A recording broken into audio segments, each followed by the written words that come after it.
Oh, well, hello there, and welcome to Frank Reads. I'm Frank Hasenmuller, and I've been reading some of my favorite stories lately, and I thought I'd share them with you. I enjoy them, and I hope you will too.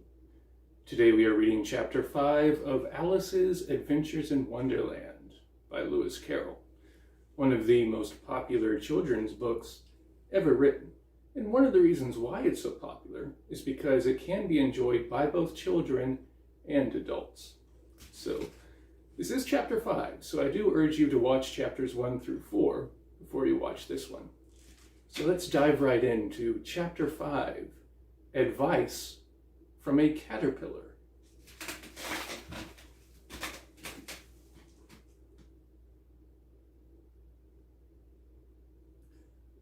The caterpillar and Alice looked at each other for some time in silence.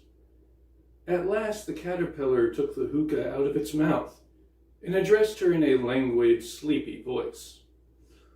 "Who are you?" said the caterpillar. This was not an encouraging opening for a conversation. Alice replied rather shyly, I hardly know, sir, just at present. At least I know who I was when I got up this morning, but I think I must have been changed several times since then. "What do you mean by that?" said the caterpillar sternly. "Explain yourself." "I can't explain myself, I'm afraid, sir," said Alice, "because I'm not myself, you see." "I don't see," said the caterpillar. "I'm afraid I can't put it more clearly," Alice replied very politely, "for I can't understand it myself to begin with, and being so many different sizes in a day is very confusing." "It isn't," said the caterpillar. "Well, perhaps you haven't found it so yet," said Alice, "but when you have to turn into a chrysalis, you will someday, you know, and then after that into a butterfly, I should think you'll feel it a little queer, won't you?" "Not a bit," said the caterpillar. "Well, perhaps your feelings may be different," said Alice. "All I know is it would feel very queer to me." "You?" said the caterpillar contemptuously. "Who are you?" Which brought them back again to the beginning of the conversation. Alice felt a little irritated at the caterpillar's making such very short remarks, and she drew herself up and said very gravely, "I think you ought to tell me who you are first." "Why?" said the caterpillar. Here was another puzzling question, and as Alice could not think of any good reason, and as the caterpillar seemed to be in a very unpleasant state of mind, she turned away. "Come back," the caterpillar called after her. "I've something important to say." This sounded promising, certainly. Alice turned and came back again. "Keep your temper," said the caterpillar. "Is that all?" said Alice, swallowing down her anger as well as she could. "No," said the caterpillar. Alice thought she might as well wait, as she had nothing else to do, and perhaps after all it might tell her something worth hearing. For some minutes it puffed away without speaking, but at last it unfolded its arms, took the hookah out of its mouth again, and said, "So you think you're changed, do you?" "I'm afraid I am, sir," said Alice. "I can't remember things as I used, and I don't keep the same size for 10 minutes together." "Can't remember what things?" said the caterpillar. "Well, I've tried to say, 'How doth the little busy bee?' but it all came different." Alice replied in a very melancholy voice. Repeat, you are old Father William, said the caterpillar. Alice folded her hands and began.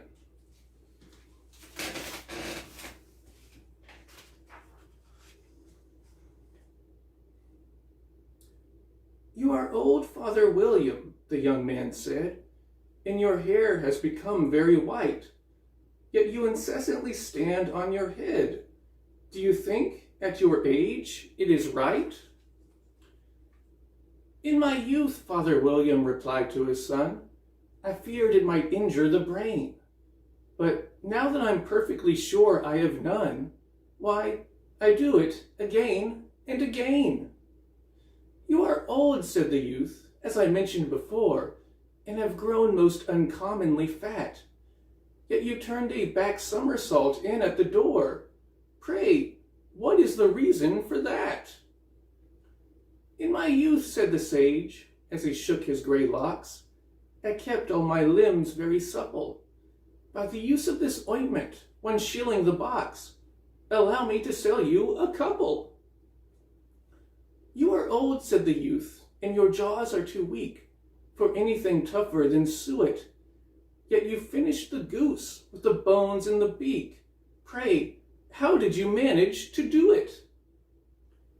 In my youth, said his father, I took to the law and argued each case with my wife, and the muscular strength which it gave to my jaw has lasted the rest of my life. You are old, said the youth. One would hardly suppose that your eye was as steady as ever. Yet you balanced an eel on the end of your nose. What made you so awfully clever? I have answered 3 questions, and that is enough, said his father. Don't give yourself airs. Do you think I can listen all day to such stuff? Be off, or I'll kick you downstairs. That is not said right, said the caterpillar. Not quite right, I'm afraid, said Alice timidly. Some of the words have got altered. It is wrong from beginning to end, said the caterpillar decidedly, and there was silence for some minutes. The caterpillar was the first to speak. What size do you want to be? It asked. Oh, I'm not particular as to size, Alice hastily replied. Only one doesn't like changing so often, you know. I don't know, said the caterpillar. Alice said nothing. She had never been so much contradicted in her life before, and she felt that she was losing her temper. Are you content now? Said the caterpillar. Well, I should like to be a little larger, sir, if you wouldn't mind, said Alice. 3 inches is such a wretched height to be. It is a very good height indeed, said the caterpillar angrily, rearing itself upright as it spoke. It was exactly 3 inches high. But I'm not used to it, pleaded poor Alice in a piteous tone, and she thought of herself, I wish the creatures wouldn't be so easily offended. You'll get used to it in time, said the caterpillar, and it put the hookah into its mouth and began smoking again. This time Alice waited patiently until it chose to speak again. In a minute or two, the caterpillar took the hookah out of its mouth and yawned once or twice and shook itself. Then it got down off the mushroom and crawled away in the grass, merely remarking as it went, One side will make you grow taller, and the other side will make you grow shorter. One side of what? The other side of what? Thought Alice to herself. Of the mushroom, said the caterpillar, just as if she had asked it aloud. And in another moment, it was out of sight. Alice remained looking thoughtfully at the mushroom for a minute, trying to make out which were the two sides of it. And as it was perfectly round, she found this a very difficult question. However, at last she stretched her arms around it as far as they would go, and broke off a bit of the edge with each hand. "And now which is which?" she said to herself, and nibbled a little of the right-hand bit to try the effect. The next moment she felt a violent blow underneath her chin. It had struck her foot.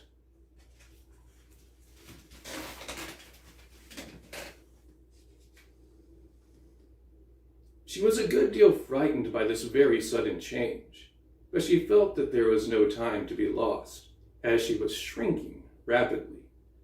So she set to work at once to eat some of the other bit. Her chin was pressed so closely against her foot that there was hardly room to open her mouth, but she did it at last, and managed to swallow a morsel of the left-hand bit.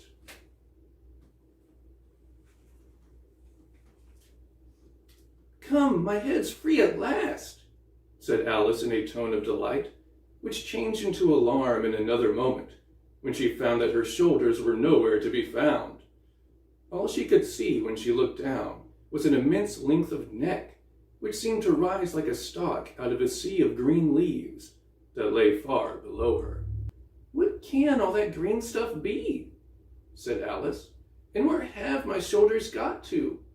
And oh, my poor hands, how is it I can't see you?"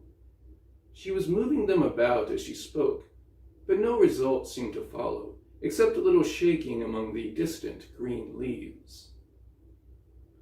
As there seemed to be no chance of getting her hands up to her head, she tried to get her head down to them, and was delighted to find that her neck would bend about easily in any direction, like a serpent. She had just succeeded in curving it down into a graceful zigzag, and was going to dive in among the leaves, which she found to be nothing but the tops of the trees under which she had been wandering, when a sharp hiss made her draw back in a hurry. A large pigeon had flown into her face, and was beating her violently with its wings. "Serpent!"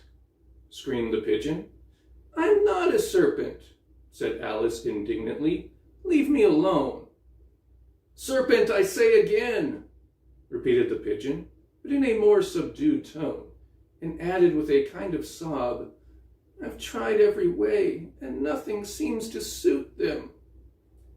"I haven't the least idea what you're talking about," said Alice. "I've tried the roots of trees, and I've tried banks, and I've tried hedges," the pigeon went on without attending to her. "But those serpents, there's no pleasing them." Alice was more and more puzzled, but she thought there was no use in saying anything more till the pigeon had finished. "As if it wasn't trouble enough hatching the eggs," said the pigeon.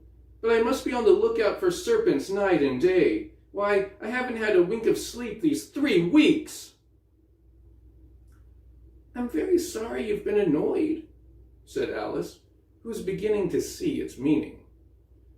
"And just as I've taken the highest tree in the wood," continued the pigeon, raising its voice to a shriek, "and just as I was thinking I should be free of them at last, they must needs come wriggling down from the sky. A serpent!" "But I'm not a serpent, I tell you," said Alice. I'm a... "Well, what are you?" said the pigeon. "I can see you're trying to invent something." I'm a little girl?" said Alice, rather doubtfully, as she remembered the number of changes she had gone through that day. "A likely story indeed," said the pigeon in a tone of the deepest contempt. "I've seen a good many little girls in my time, but never one with such a neck as that. No, you're a serpent, and there's no use denying it. I suppose you'll be telling me next that you've never tasted an egg." "I have tasted eggs, certainly," said Alice, who was a very truthful child. But little girls eat eggs quite as much as serpents do, you know.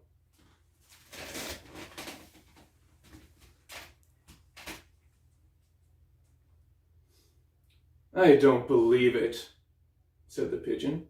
But if they do, why then they're a kind of serpent. That's all I can say.